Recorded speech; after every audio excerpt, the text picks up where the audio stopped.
Olá, boa noite. Boa noite. Hoje é terça-feira, dia 4 de fevereiro. E você confere agora alguns destaques da nossa edição do Link de hoje?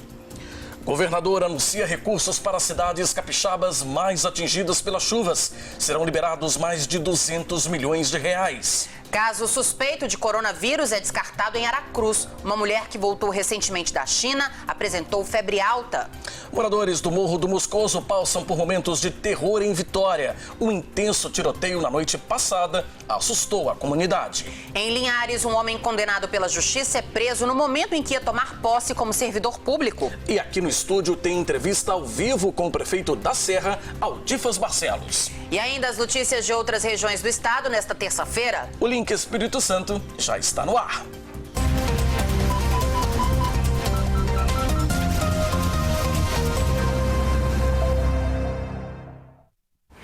Estamos ao vivo para todo o estado, seja muito bem-vindo ao Link. A Prefeitura de Aracruz se pronunciou hoje sobre um possível caso de coronavírus no município. Exames mostraram que uma engenheira que voltou da China há 15 dias não está contaminada com o novo vírus. Vamos ver o que disse o prefeito da cidade, Jones Cavalieri. Nessa madrugada, do dia 4 de fevereiro, deu entrada no Hospital São Camilo um paciente com sintomas de gripe. Mas por ele ter chegado da região onde predomina esse vírus, o coronavírus, o médico preferiu, por precaução, colocá-la em isolamento. E assim que o dia amanheceu, entramos em contato com a Vigilância Sanitária do município e do estado, que de imediato se dirigiram a Aracruz e constataram que não há suspeita, é simplesmente uma gripe. Então não há suspeita de coronavírus nesse paciente em Aracruz, portanto o estado continua sem nenhum caso de suspeita. A Secretaria de Estado da Saúde disse em nota que a equipe do Centro de Operações Estratégicas esteve em Aracruz na manhã desta terça-feira para analisar o caso, conforme os protocolos definidos no Plano Estadual de Enfrentamento e Controle do Novo Coronavírus. Após a avaliação, a equipe concluiu que os critérios atuais para inclusão como suspeito não foram preenchidos e, portanto, o caso foi descartado.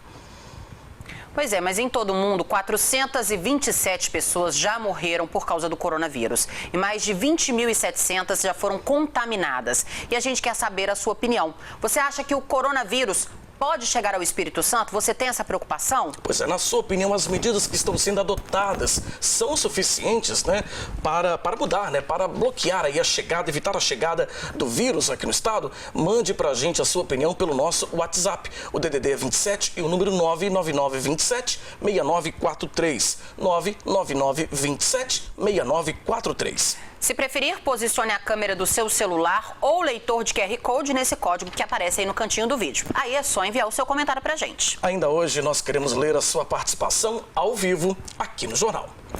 O governador Renato Casagrande anunciou hoje recursos para cidades mais atingidas pelas chuvas. Foram liberados mais de 200 milhões de reais. Mas esse dinheiro ainda é muito pouco diante do que o estado precisa para reconstruir tudo o que as chuvas destruíram.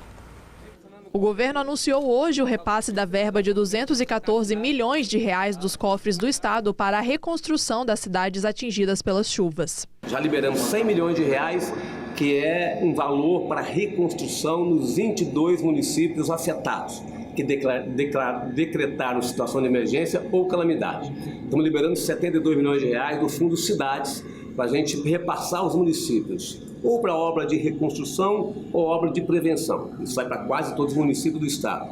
25 milhões de reais é obra de prevenção do Fundo da Defesa Civil. E 17 milhões de reais para assistência social, aluguel social, por exemplo, e outras ações junto às entidades que apoiam as pessoas mais carentes nos municípios. De acordo com o governador, parte dessa verba foi repassada diretamente aos municípios e outra parte por meio de editais. O Fundo da Defesa Civil foi um edital publicado no início desse mês de janeiro que passou para obras de prevenção. o recurso da assistência social também é fundo a fundo. E os 100 milhões que é para a reconstrução, o Estado aplicará diretamente através da execução própria dessas obras. Mas esse valor não chega nem à metade do estimado para a recuperação dos municípios afetados pelas chuvas. De acordo com a Defesa Civil Estadual, são necessários mais de 666 milhões de reais para recuperar os prejuízos em 39 municípios capixabas. E para conseguir esse valor, o governo do estado conta com a ajuda do governo federal. Por isso, o governador vai se reunir amanhã com o ministro da Economia, Paulo Guedes. Nós já estivemos conversando com o ministro Gustavo Canuto, do Ministério do Desenvolvimento Regional. Vamos conversar nesta quarta-feira com o ministro Paulo Guedes, da Economia. Estamos liberando, então, esse primeiro recurso, 214 milhões, que é do governo do Estado. Vamos verificar o quanto nós poderemos liberar nos planos de trabalho que apresentaremos ao governo federal, através dos municípios e do próprio governo do Estado. E aí, na medida que a gente vai trabalhando, não podia ficar esperando, então já começamos o trabalho de reconstrução. Na medida que a gente vai trabalhando, vamos vendo quanto que vai entrar do governo federal e se for preciso algum recurso a mais, nós vamos viabilizar do orçamento do Estado. O secretário de Economia do Estado explica que para ter acesso a esses recursos, os municípios precisam criar um fundo municipal de investimentos e elaborar planos de trabalho que vão ser fiscalizados pelo Tribunal de Contas. Além da criação do Fundo Municipal de Investimento, o município tem que instituir uma comissão de acompanhamento desses gastos, desses investimentos, e elaborar um plano de trabalho com relação ao uso desse recurso. Então, cada município irá elaborar os seus projetos, seus planos de trabalho, e aí o governo do Estado, juntamente com o Tribunal de Contas, irá acompanhar a execução desses recursos. Moradores da região dos morros do Moscoso, Piedade e Fonte Grande viveram uma noite de pânico. Um intenso tiroteio assustou as comunidades. O policiamento na região foi reforçado. O tiroteio aconteceu por volta das 7 da noite no Morro da Piedade, no centro de Vitória. Os tiros assustaram os moradores da região.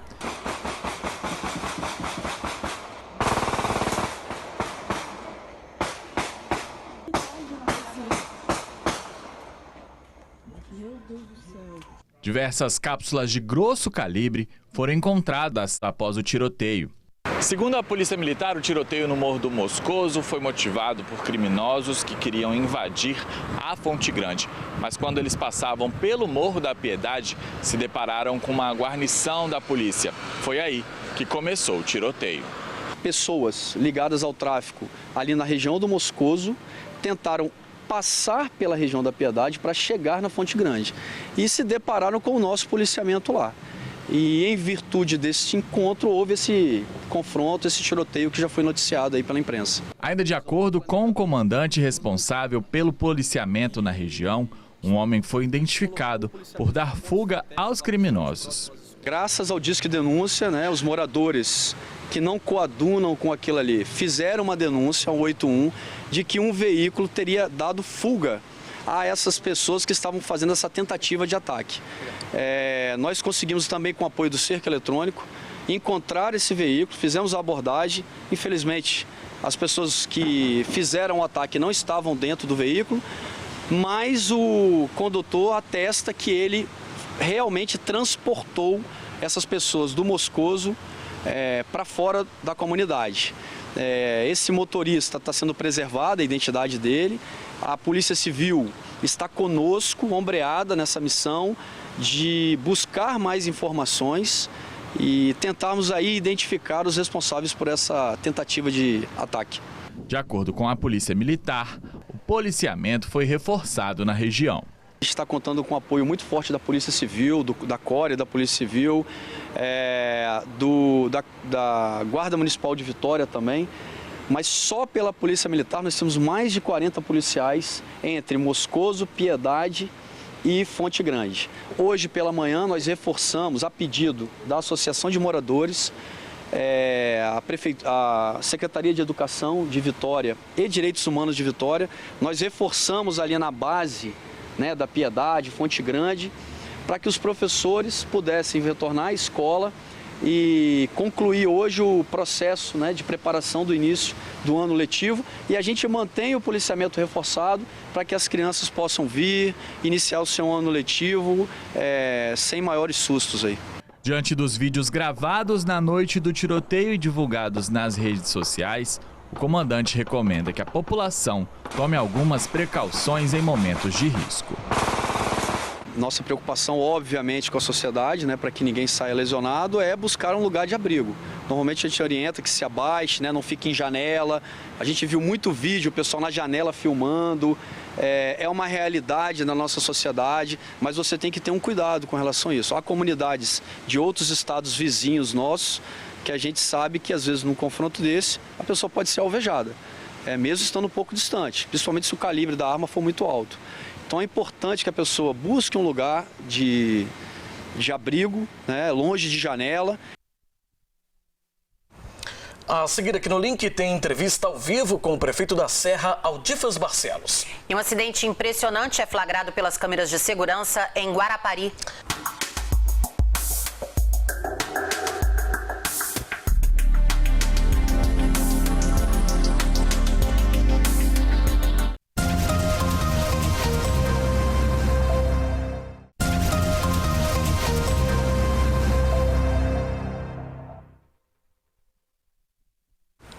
Estamos de volta com o link.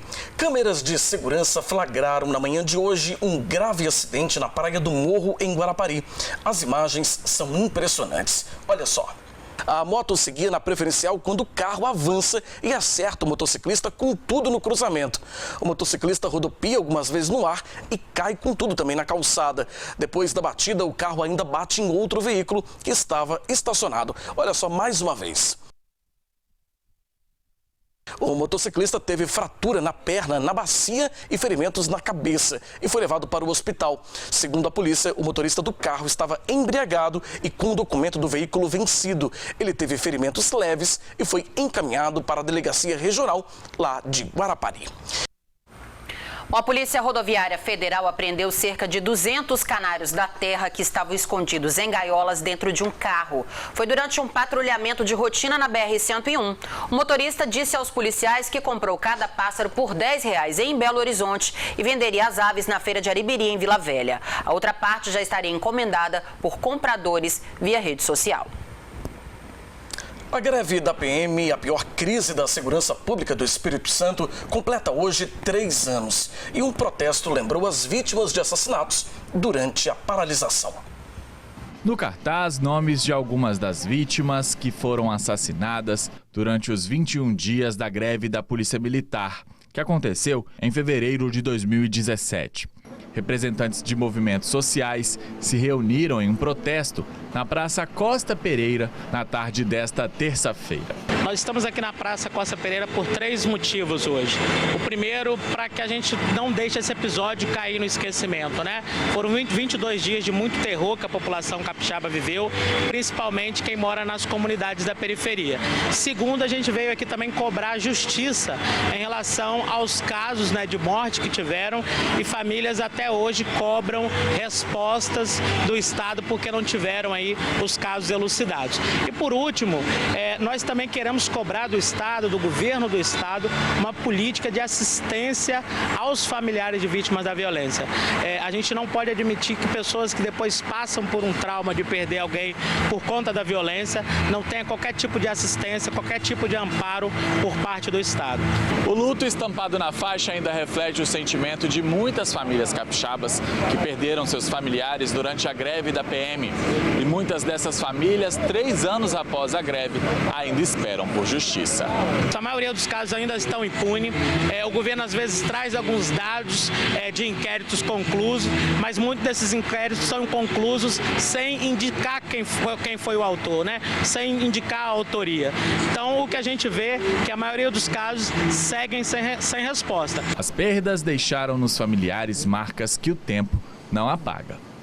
Muitas mães e outros familiares, depois desses episódios, entraram em depressão, enfim, tiveram consequências em suas vidas, né, por conta dessas perdas. Então a gente acredita que esse episódio ele não está liquidado, ele não pode ser esquecido. Há muito o que se fazer, sobretudo em relação a essas famílias. Ao todo, 224 pessoas foram assassinadas no período e a maioria era jovem e de periferia. A gente acredita que durante a greve da polícia houve um aprofundamento do que a gente chama do extermínio da juventude negra. Quando a gente percebe o perfil dessas vítimas, são os perfis que infelizmente acontecem durante todo o ano. Negros, jovens, pobres das nossas periferias. Desde o mês passado, a gente realiza aqui no Link uma rodada de entrevistas com os prefeitos da Grande Vitória e das principais cidades de cada região. Nós demos um tempo às entrevistas por causa das chuvas, mas agora a gente retoma essas conversas e hoje o nosso convidado é o prefeito da Serra, Aldifas Barcelos. Prefeito, boa noite, bem-vindo ao Link. Obrigado, é um prazer, uma alegria estar aqui com vocês. Quem está nos assistindo, uma honra estar aqui. Peço perdão aí, em função do ministério foi difícil para todos nós, mas estou aqui para responder, para conversar com vocês. Uma alegria muito grande. Eu agradeço a Deus, agradeço a população da nossa cidade, agradeço a nossa equipe. Terminamos o ano e estamos começando o ano muito bem avaliado pela população, em função das coisas que entregamos, dos resultados apresentados.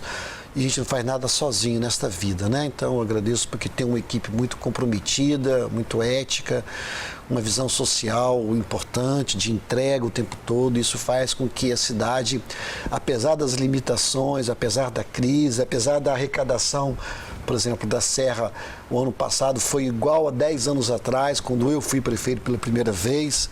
A nossa arrecadação foi igual e a população, nós aumentamos 123 mil habitantes em 10 anos. A cidade da Serra, em 10 anos, nós crescemos, uma cidade de São Mateus, para vocês terem uma ideia. Crescemos duas cidades de Viana, foram 123 mil pessoas a mais em 10 anos. E com o mesmo dinheiro de 10 anos atrás. Prefeito, e o senhor falou agora de arrecadação, a gente vai começar falando mesmo de economia, né? Nossa conversa aqui, em 2018, a Serra fechou com superávit de 57 milhões de reais. 2019 também fechou positivo, 142 milhões. A gente quer saber o que o senhor atribui esse resultado positivo lá do município da Serra.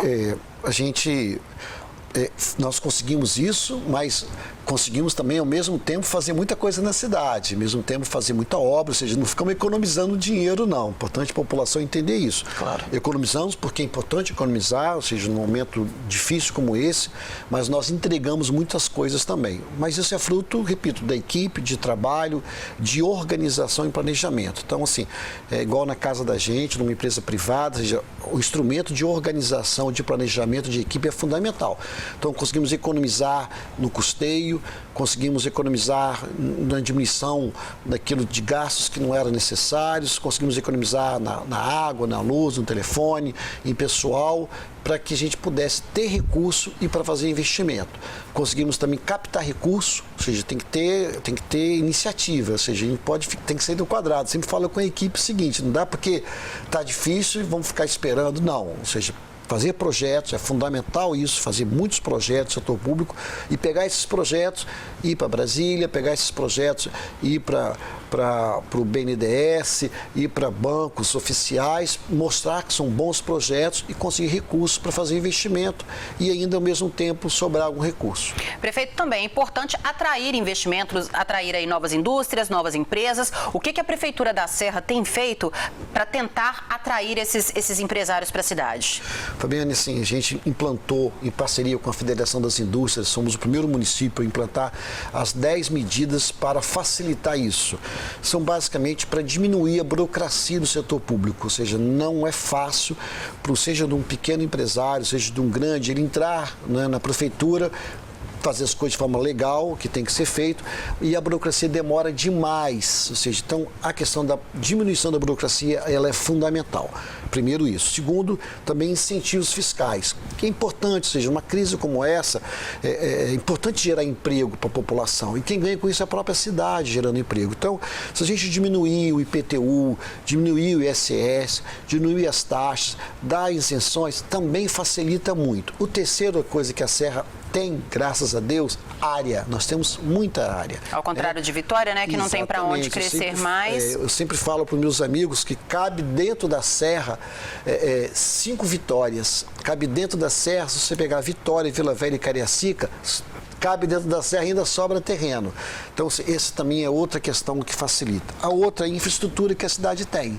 O que é isso? Ou seja, nós temos boas estradas, nós estamos perto do aeroporto, nós temos uma ferrovia que corta a cidade, nós temos portos que estão dentro da cidade. Então, isso também facilita, vem empreendimentos para a cidade. Então, esse conjunto de forças, desde a diminuição da burocracia, a incentivos fiscais, a infraestrutura e essa logística, isso facilitou muito e tem facilitado muito. E nós vamos fazer muito mais esse ano para que podemos simplificar a situação e a vida desses empreendedores, desses investidores que geram emprego para a cidade.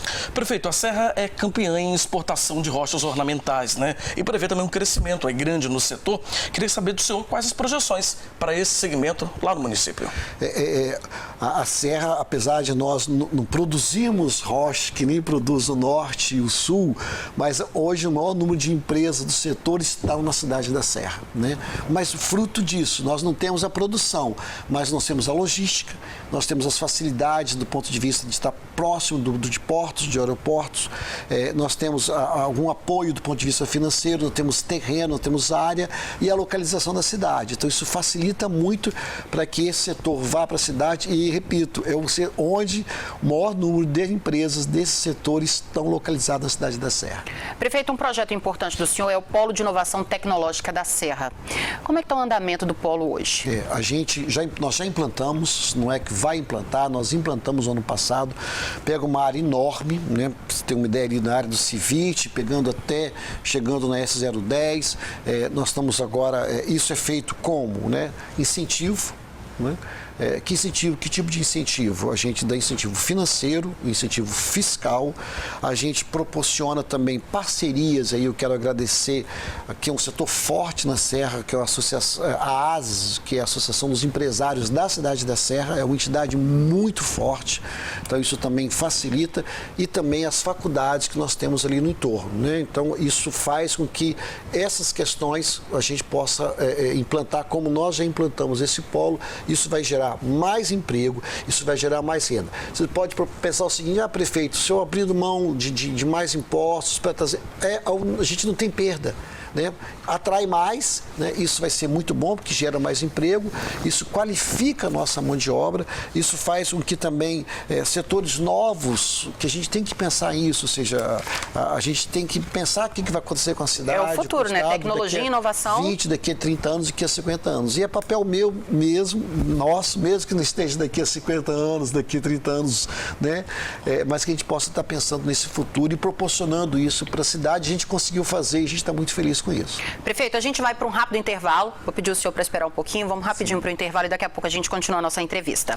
E você vai ver ainda também que as inscrições do processo seletivo do programa Nossa Bolsa, com essas notas do Enem para oferecer bolsas em faculdades particulares, vai começar amanhã aqui no estado.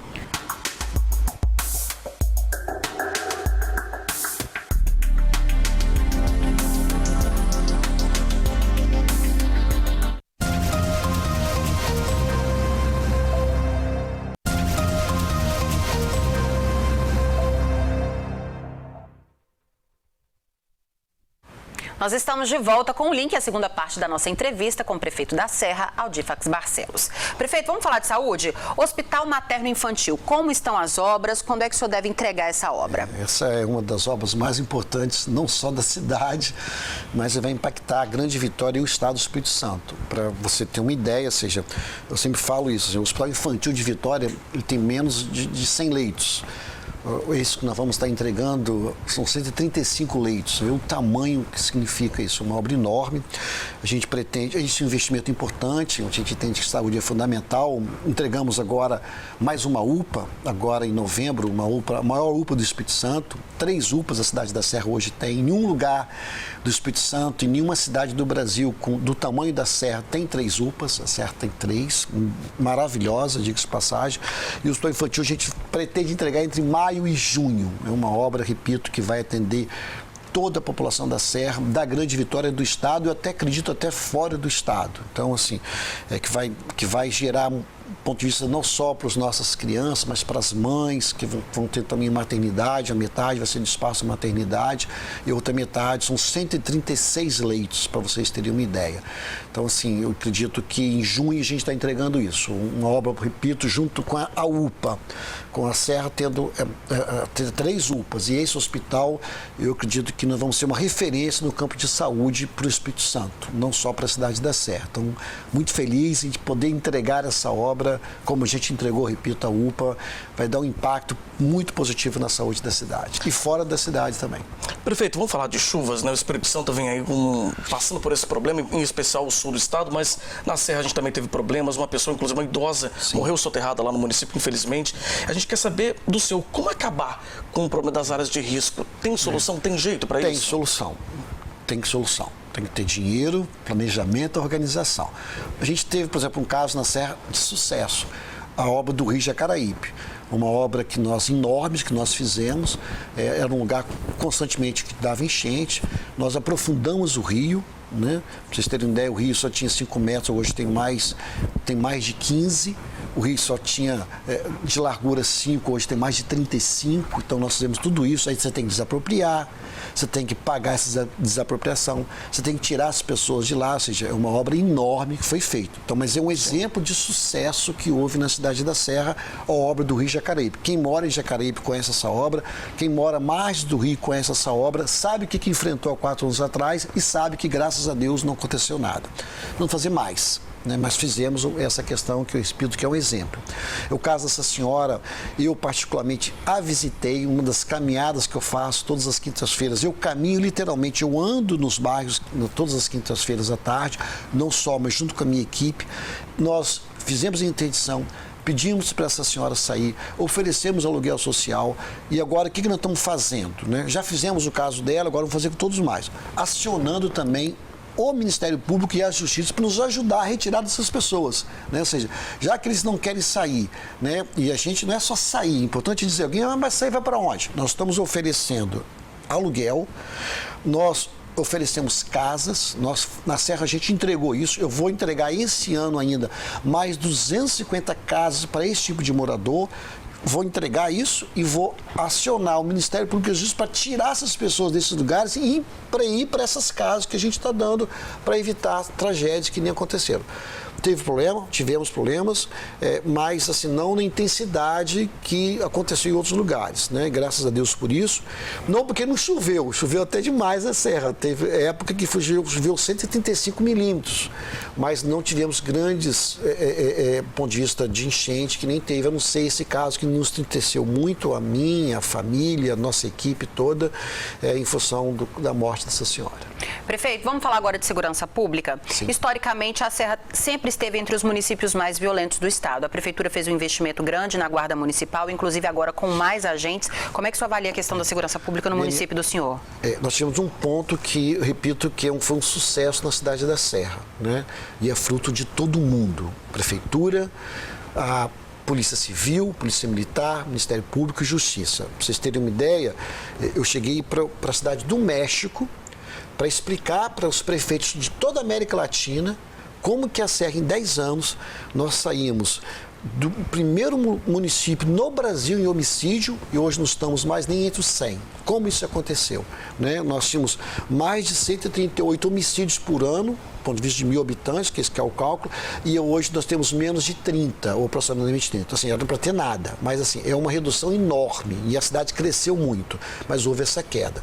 Como isso aconteceu? Fruto dessa parceria de todo mundo, né? Eu coordeno um trabalho, mas assim, é importante a questão social que nós fizemos, aí passa né, por atendimento, passa por educação, passa por iluminação, passa por uma série de questões. Mas, assim, a diminuição da impunidade foi fundamental para isso. Ou seja, por exemplo, na Delegacia de Homicídio da Serra, é pouco provável no Brasil, Fabiano, pouco provável no Brasil, de que tem mais de 70% de apuração dos crimes. Geralmente no Brasil é 10%, na Serra é mais de 70%. Então, assim, fruto desse conjunto de ações na cidade, eu quero agradecer aqui mais uma vez os órgãos de segurança pública, principalmente a Polícia Civil, a Polícia Militar, a Delegacia de Homicídio, né, o nosso delegado, o nosso amigo Sandy Moria, nossa equipe, toda a nossa equipe, principalmente na área social, e onde a gente coordena esse trabalho para que os homicídios caíssem na Serra. Agora nós temos outros problemas, né, que é furto, que é outro grande problema na cidade, mas a questão dos homicídios, nós tivemos um caso de sucesso, repito, que é um exemplo para o Brasil que aconteceu lá na nossa cidade. Prefeito, o município da Serra, assim como tantas outras grandes cidades do Espírito Santo do país, né, ela também tem problemas que são históricos também. Eu queria ter a opinião do senhor, saber qual é o maior problema, ao seu ver, lá da Serra. Qual a maior dificuldade, o maior desafio do município? Apesar desse avanço na questão de homicídio, mas eu acredito que a segurança pública hoje é um grande problema, né? Talvez até mais do que saúde hoje, tá? Em relação à nossa cidade, né? Repito, algumas coisas foram feitas, a gente, do ponto de vista do trabalho dessa parceria, conseguimos avançar algumas coisas na cidade, temos coisas positivas, né? Por exemplo, a partir desse mês, uma notícia que eu vou dar aqui em primeira mão, que eu estou dando aqui para vocês, a partir desse mês a população da Serra, principalmente a população mais pobre, que tem uma renda menor, não vai mais pagar a taxa de iluminação pública. Todo mundo no Brasil paga a tal da taxa de iluminação pública que vem lá na conta de luz. A população da Serra, 50 mil moradias, quase 200 mil pessoas não vão pagar mais essa taxa de iluminação pública. Eu estou sendo o único município do Brasil a fazer isso. E estamos fazendo, né, porque sobrou dinheiro, fruto daquilo que vocês colocaram no início, né, para que eu pudesse fazer essa coisa, né, que fizemos o ano passado, mas só podia entrar em vigor esse ano, que está entrando em vigor esse ano. Mas, assim, além de obras importantes que a gente conseguiu entregar na cidade, vamos entregar muita coisa bacana, né, esse ano na cidade, do ponto de vista social, do ponto de vista de praça, do ponto de vista de lazer. Vamos entregar agora mais 5 super creches. Nesse mandato eu consegui entregar mais de 20 super creches. Quando eu falo super creche, gente, assim, parece que eu estou exagerando, mas não estou. Ou seja, com anfiteatro, creche com anfiteatro, com espaços maravilhosos para as nossas crianças.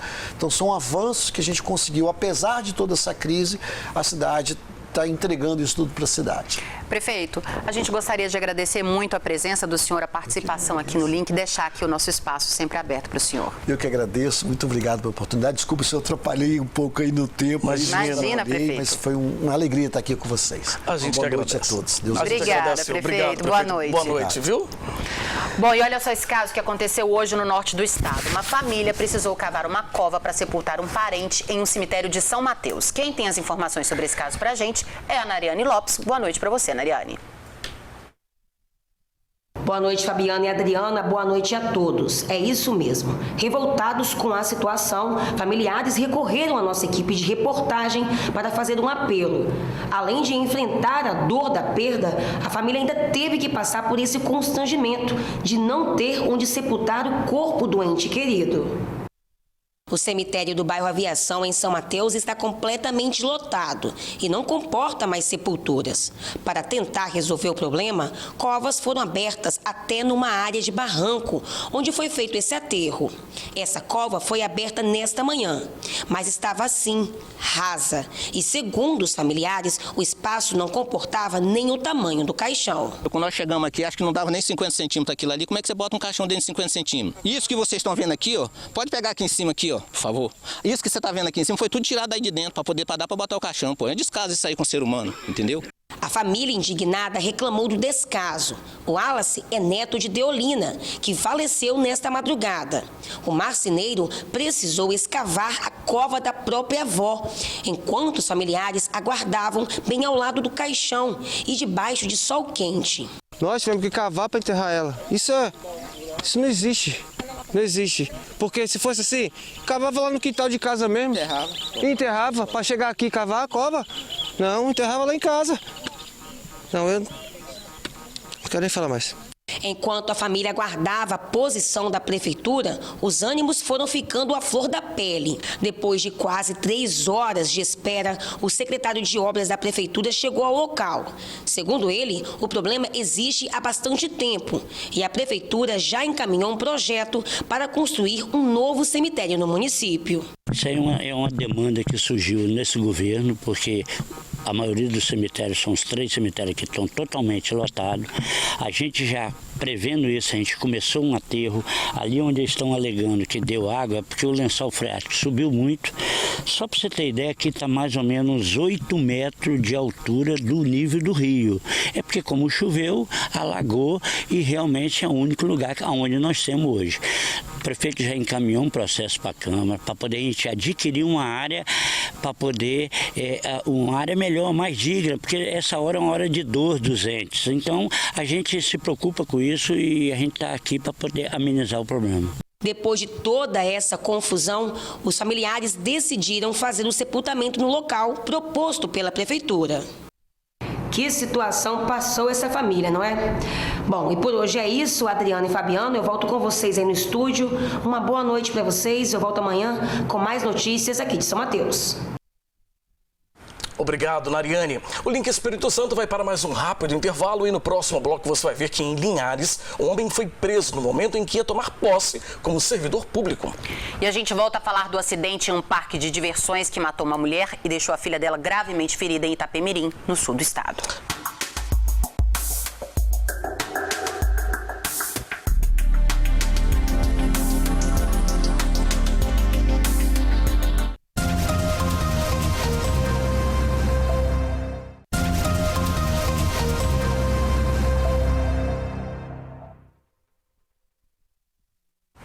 Saiu do coma e já responde a estímulos o capixaba Luiz Felipe Teles, que está internado em Minas com suspeita de intoxicação por dietilenoglicol. Luiz Felipe passou mal juntamente com o sogro depois de consumir a cerveja Belo Horizontina da Baker. O sogro dele, Pascoal De Martini, não resistiu e morreu no começo de janeiro. E a gente volta a falar do acidente no parque de diversões que matou uma mulher e deixou a filha dela gravemente ferida em Itapemirim, no sul do estado. Nós vamos direto à nossa redação em Cachoeiro de Itapemirim conversar com o Samuel de Fraga, que tem mais informações sobre esse caso. Samuel, a Prefeitura de Itapemirim se posicionou sobre esse acidente. Boa noite para você. Olá, boa noite, Fabiano, Adriana, boa noite a todos. Pois é, Fabiano, a Prefeitura emitiu uma nota sobre o caso. E segundo informações iniciais, o parque não possuía alvará de funcionamento nem da Prefeitura e nem da Defesa Civil. Mas a polícia pediu um laudo da perícia para averiguar se houve falha humana ou mecânica. A nota que foi emitida diz o seguinte: o alvará que visa as condições estruturais, funcionamento e segurança é de competência do Corpo de Bombeiros e dos engenheiros técnicos que emitem as artes, que verificam a parte elétrica e mecânica. E quem visita o parque no dia 2 de janeiro, a equipe de fiscalização da administração municipal solicitou as licenças para funcionamento. Os responsáveis do parque apresentaram laudo do Corpo de Bombeiros e dos engenheiros técnicos, que deram laudos favoráveis de segurança e funcionamento. A nota diz ainda que vale ressaltar que o alvará do município é para fins tributários e que qualquer informação sobre a estrutura do parque ter condições de funcionamento e segurança, quem poderá responder é o Corpo de Bombeiros e os engenheiros. O proprietário do parque e o funcionário responsável pelo brinquedo foram presos. O funcionário que operava o brinquedo admitiu para a polícia que bebeu antes de trabalhar. A professora Miriam de Oliveira, de 38 anos, morreu no último sábado depois de ser arremessada por esse brinquedo em um parque de diversões no município de Itapemirim. A filha dela também ficou ferida e segue internada na UTI do Hospital Infantil aqui de Cachoeiro.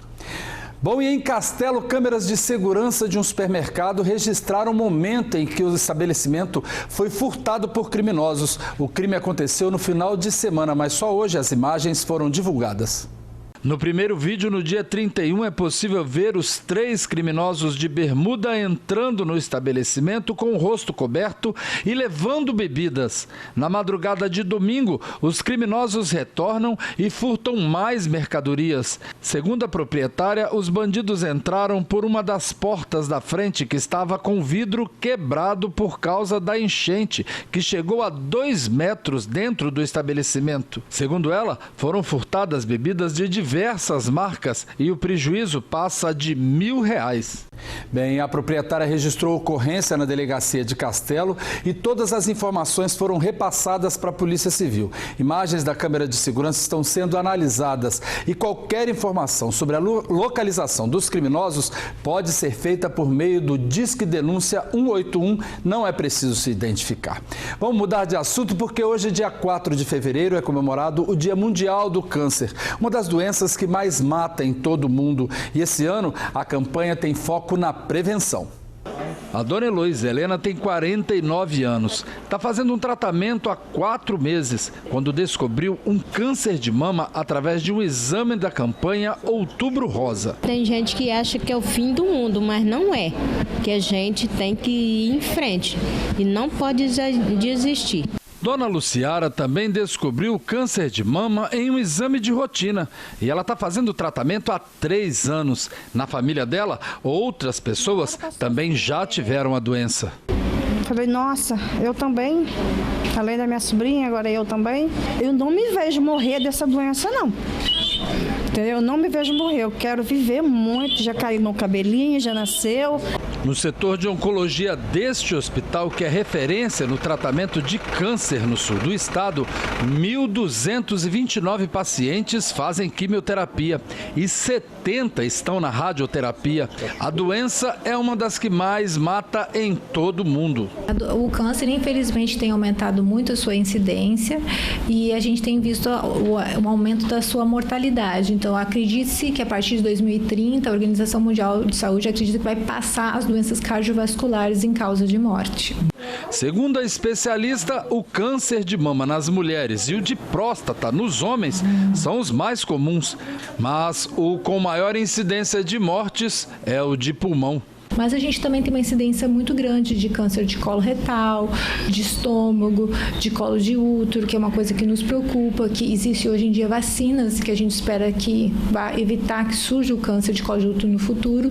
E o que mais mata é o câncer de pulmão, que a gente tem que combater o tabagismo, que é um dos principais fatores do surgimento do câncer de pulmão, e ele é o de maior letalidade. Em 2020, o Dia Mundial do Câncer completa 20 anos. Estima-se que mais de 7 milhões de pessoas no planeta morrem em decorrência da doença a cada ano. Dessas, 4 milhões têm entre 30 e 69 anos. Eu sou, eu vou. Esse é o tema da campanha desse ano, que trabalha a prevenção. A ideia é mostrar o que cada um pode fazer para evitar uma das doenças que mais mata em todo o mundo. Eu vou fazer alguma coisa pela minha saúde, eu vou fazer uma mudança no meu hábito de vida, eu vou fazer atividade física, eu vou fazer uma alimentação saudável, eu vou parar de fumar.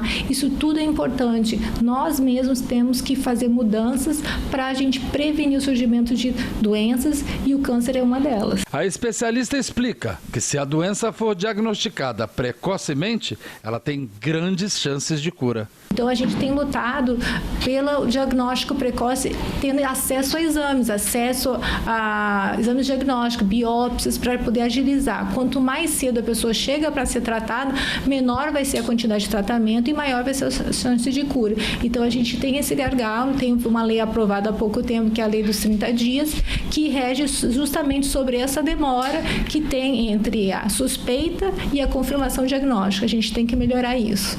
Adriana, Fabiano, esses foram os destaques aqui do sul do estado. Eu volto amanhã com outras informações aqui da região sul. Uma boa noite para vocês e até lá. Obrigada, Samuel. Fabiano, vamos ler a mensagem aqui da Ana Marta de Vila Velha. Ela diz que não se preocupa com o coronavírus, que foi a nossa pergunta de hoje, porque ela acha que não chega aqui. Ela não é do tipo que sofre por antecedência, então ela está tranquila. A gente agradece todas as participações. Infelizmente o tempo está um pouquinho apertado, mas a gente agradece todo mundo que mandou mensagem participando da nossa enquete de hoje. Olha, em Linhares, no norte do estado, um homem condenado pela justiça foi preso, quando ele ia tomar posse como servidor público. Quem tem as informações pra gente é o Cláudio Alves. Boa noite para você, Cláudio. Olá, Fabiano. Boa noite para você, boa noite para Adriana. Pois é, isso mesmo. Esse homem foi aprovado num processo seletivo realizado pelo Instituto Socioeducativo do Espírito Santo, o IASES, e para um contrato temporário quando acabou sendo preso. Curiosamente, esse rapaz ele foi condenado a 7 anos e 11 meses de cadeia por conta de prática de crime de tráfico de entorpecentes. Só que o nome dele, o sobrenome, havia um erro. O nome dele, no sobrenome, começa com F. E no sistema de mandado de prisão, o sobrenome começava com P. Por conta disso que houve esse pequeno contratempo, do pessoal do IAS que fez o levantamento, e a gente acabou descobrindo que o nome dele estava com a grafia errada, o sobrenome. E aí, sabendo que ele tinha mandado de prisão, nós fomos até o IASES hoje pela manhã, o localizamos no momento que ele estava fazendo a entrada nele no IAS, que ele estava fazendo a matrícula para poder ser contratado, Estava tomando posse. E aí nós efetuamos a prisão, ele ficou surpreso, não esboçou reação nenhuma, trouxemos para a delegacia e agora ele vai ser encaminhado para a PRL para o cumprimento da prisão dele. Então, no caso, ele tinha conhecimento de que ele tinha esse mandado de prisão contra ele? Ele disse que não. Ele disse que o crime foi há muitos anos, que ele achou, inclusive, que ele tinha sido absolvido. Segundo ele, não estava acompanhando o desenrolar do processo. Mas ele foi condenado a 7 anos e 11 meses por tráfico de entorpecente e agora vai iniciar o cumprimento da prisão aqui no Presídio Regional de Linhares. Pois é, ele já foi então encaminhado para a penitenciária regional do município, onde vai cumprir a pena para a qual foi condenado. A Polícia Civil de Linhares está à procura de um homem suspeito de invadir e furtar diversos equipamentos de uma marcenaria no bairro São José. O crime foi na madrugada do último dia 27 de janeiro. Na imagem, é possível ver que passa de 1h da manhã quando o suspeito pula o muro do local. O bandido está sozinho e carrega bolsas com vários equipamentos.